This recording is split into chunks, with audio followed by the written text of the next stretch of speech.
Dr. Sharif Abdullah offers a unique, hopeful, and visionary perspective on the persistent challenges of our time. His perspective is shaped by his urban upbringing of poverty and violence, his Ivy League education, and his work with impacted communities in America and in 45 countries around the world. His spiritual outlook is rooted in the consciousness of dozens of religions, faith traditions, and spiritual practices. Sharif offers this unique viewpoint, helping us chart a course that explains where we've been, where we are now, and how we get to a positive future that works for all living beings. Hello, Sharif here. And today we're going to talk about the third and hopefully final section of our talk on reparations. And this one, the first one we talked about managed consciousness in and of itself. In the second one, we talked about managed consciousness as it was managed around this particular issue of this particular institution that we call slavery and American apartheid. Now I want to talk about what we do about it. There are a million courses now on anti-slavery, understanding racism, anti-racism, not just non-racism, but anti-racism, on and on and on. They will have no effect because they didn't have any effect 40 years ago until we get to the root of the issue. And if we're not willing to get to that root, let's just stop all of that stuff and let nature take its course, because the course that nature is going to take is a course of increasing violence and increasing separation and increasing a diminution in the value of society in general. We don't have to put up with that. We don't have to live that. We can do something completely different. And I encourage us to do that. What I'm encouraging us to do is to take the high road and take the road of clearing, cleaning, and transforming our consciousness to stop being managed, to stop allowing ourselves to be managed. I want to say this very specifically to white people: stop allowing yourself to be managed around the issue of race and race relations in this society. For Black people, stop allowing yourself to be managed around the issue of race and race relations in this society. This is about self-esteem, and this is about the esteem of an entire community. We don't have to do that, but we're still doing it. We're still putting ourselves down. And when I put myself down, I then allow and even encourage others to put me down also. When that happens, there is this snowballing effect where we wind up where we're at right now. If you don't want to be there, let's go somewhere else. Racial discrimination starts in my heart.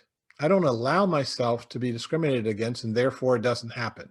It doesn't happen here, not having an idea of what I want to do.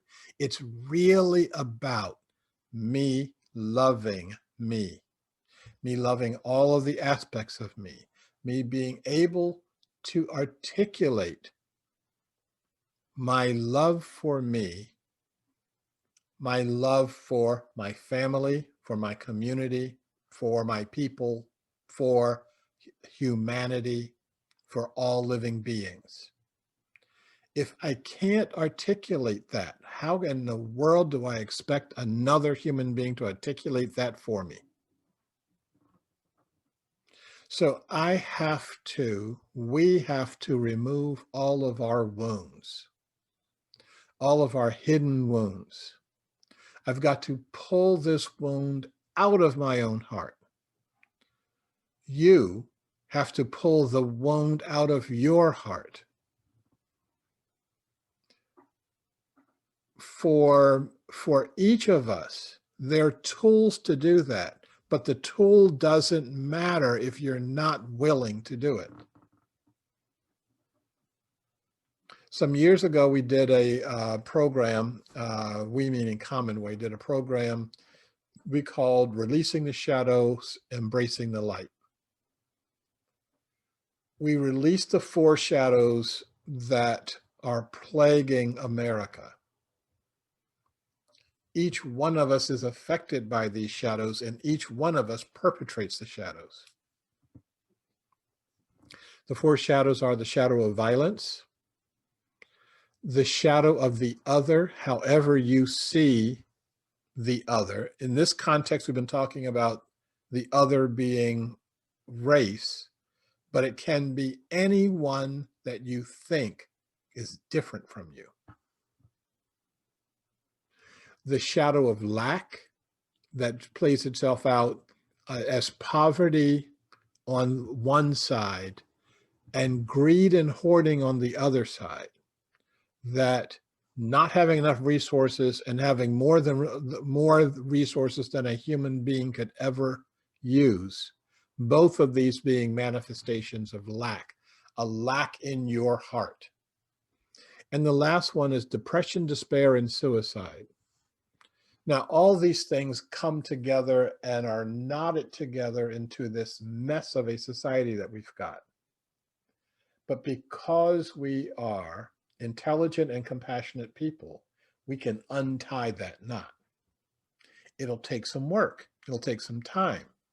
A couple of things that most Americans aren't used to doing, but it doesn't mean that we can't do it, that we cannot look to ourselves and look to each other to help us do this. I want to say a word to a special category of my friends, and then I'll say something about the reparations themselves. I've been invited to lots and lots of churches and a few mosques, and actually a few Buddhist temples too, to talk about the concept of inclusivity and an inclusive consciousness. And while in the church, people get it. While in the mosque or the temple or the Coville, people get it. But it's time to take that getting it out of the church.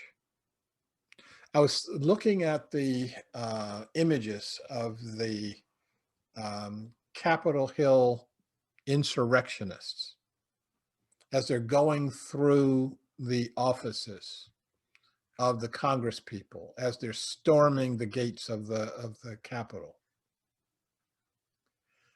Now, some of you looked at their overt issue, the overtness of them. You know, they looked at the weapons, you looked at the anger, you looked at them screaming and yelling, etc. I looked past all that. And what I saw was a whole bunch of white men who had issues of low self-esteem. You could tell it in how they were speaking to each other and how they were speaking to the news cameras. You could tell it in the garb they had on, the militaristic garb. These are folks who had some very serious issues of low self-esteem, led by a man who has very serious issues of low self-esteem. And you can work with that. I have worked with that. I talk with with folks in that situation all the time and produce amazing results just because I'm willing to talk to them. Well, I shouldn't be going out doing self-esteem work for white men. There's enough white people out there in a lot of the churches that I go to do that work. You've got to stop being afraid, which means you got to do your own work first. And you've got to go out not with an agenda saying, you know, we're doing, white reconstruction or whatever. Okay. You go out and you talk to people like human beings and you say, here's the story and here's how we come together. And I want you to come together. And and all of us have to do this work. It's not just white people, not just white men. Now, once you get to that, then you're going to be an effective agent for change. Until you get to that, you won't be. Now, it's your choice what you want to do, whether you want to become an effective agent for change or whether you want to just, keep this going over and over again. I think the idea of us working together to be effective agents for the transformation of the society is a good idea.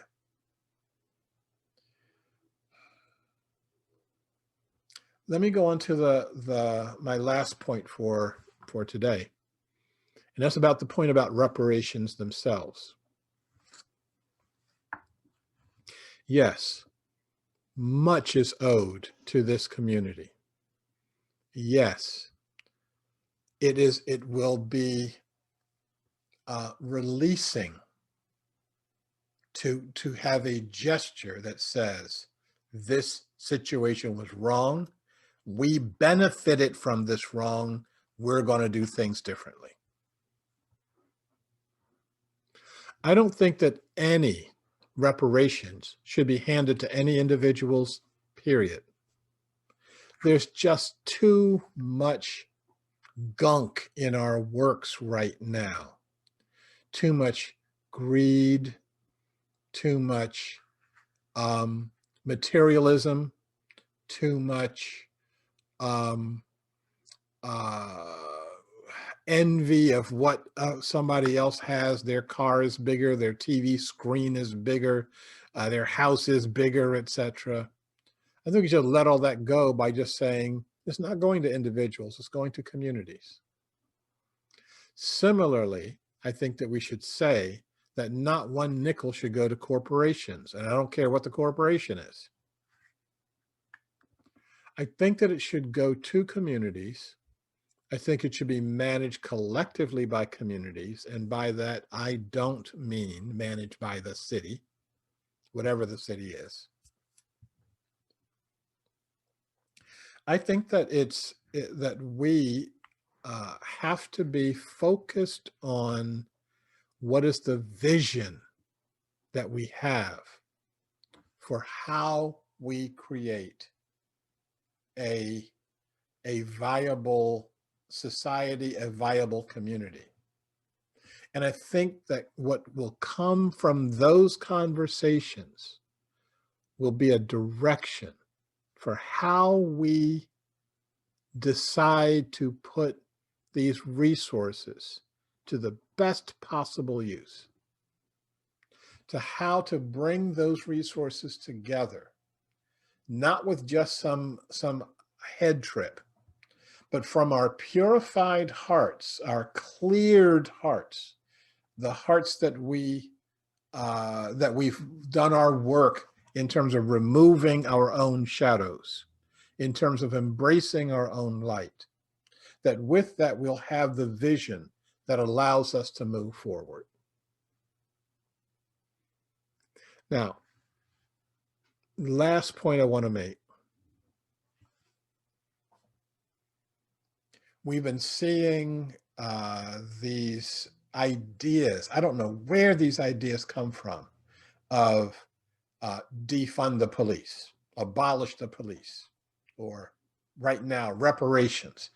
All these things keep our society agitated and keep us from the clear thinking, the clear vision of how do all of us come together to achieve a world that works for all living beings.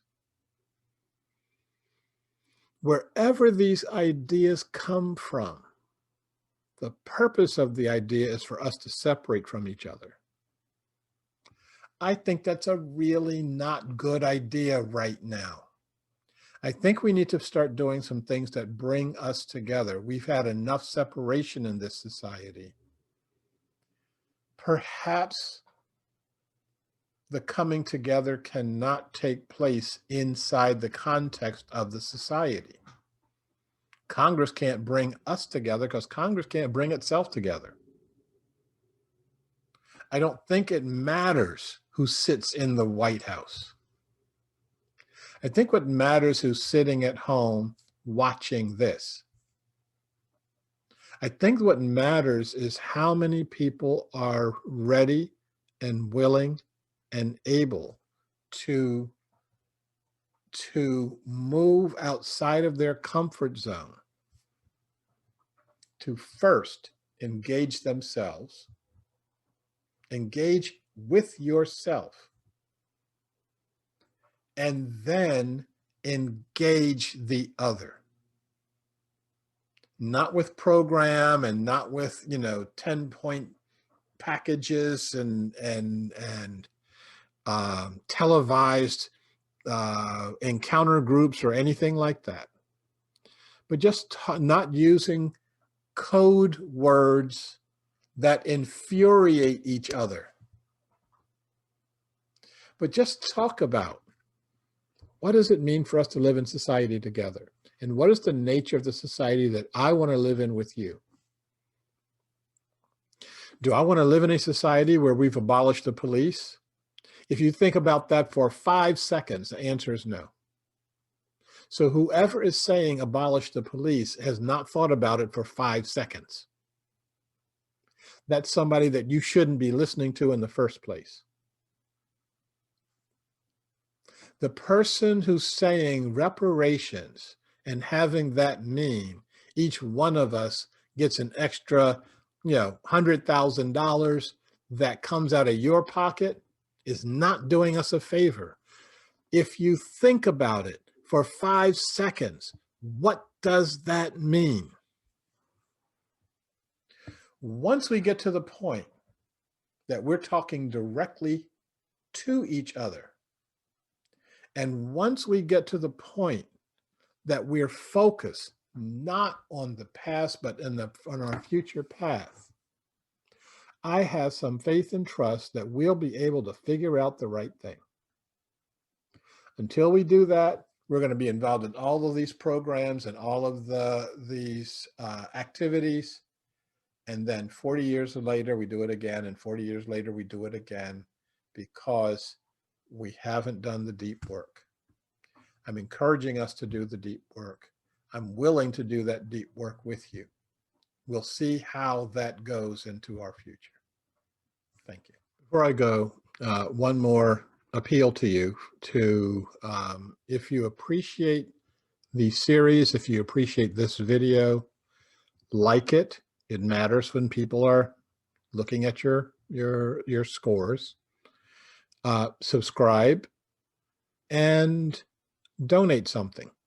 The Patreon button is below. For those of you who are internet challenged, write a check and send it. This stuff matters. It matters to get this out in the world. It's not free. Please support it. Thank you. You are invited to participate in the discussions and activities that will define a positive future for all. We are at the cusp of the expansion of our human consciousness, beyond the limitations of our past. Together, we can envision a world that embraces our human potential. Together, we can create a world that can truly work for all living beings.